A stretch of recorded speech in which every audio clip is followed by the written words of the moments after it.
Molly Jong-Fast, your latest piece is entitled Donald Trump's Empty Promises Are Catching Up to Him. And in it, you write this. Voters were angry, but most weren't angry about government spending. They were angry about the price of eggs. If you were to argue that Trump has a mandate, and he would argue that he does, it would be to make prices lower. Trump promised many pie-in-the-sky things, but Trump's biggest, boldest campaign promise was downright impossible. It was a promise that Kamala Harris couldn't make because there was no way to do it.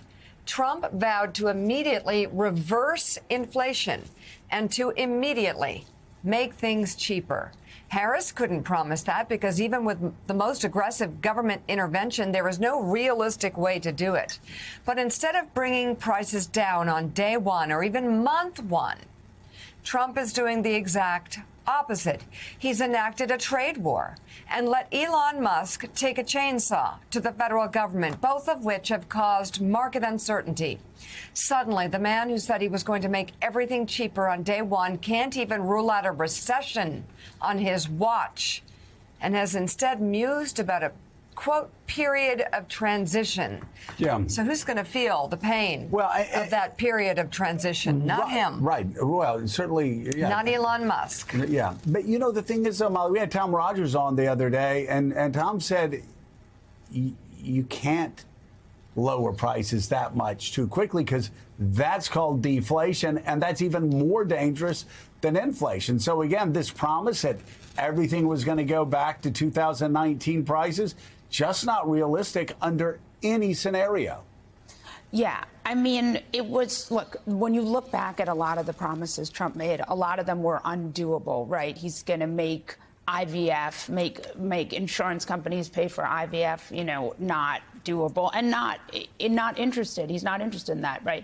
No tax on tips. Remember that? That was a big crowd pleaser. That is nowhere to be seen in any of this legislation.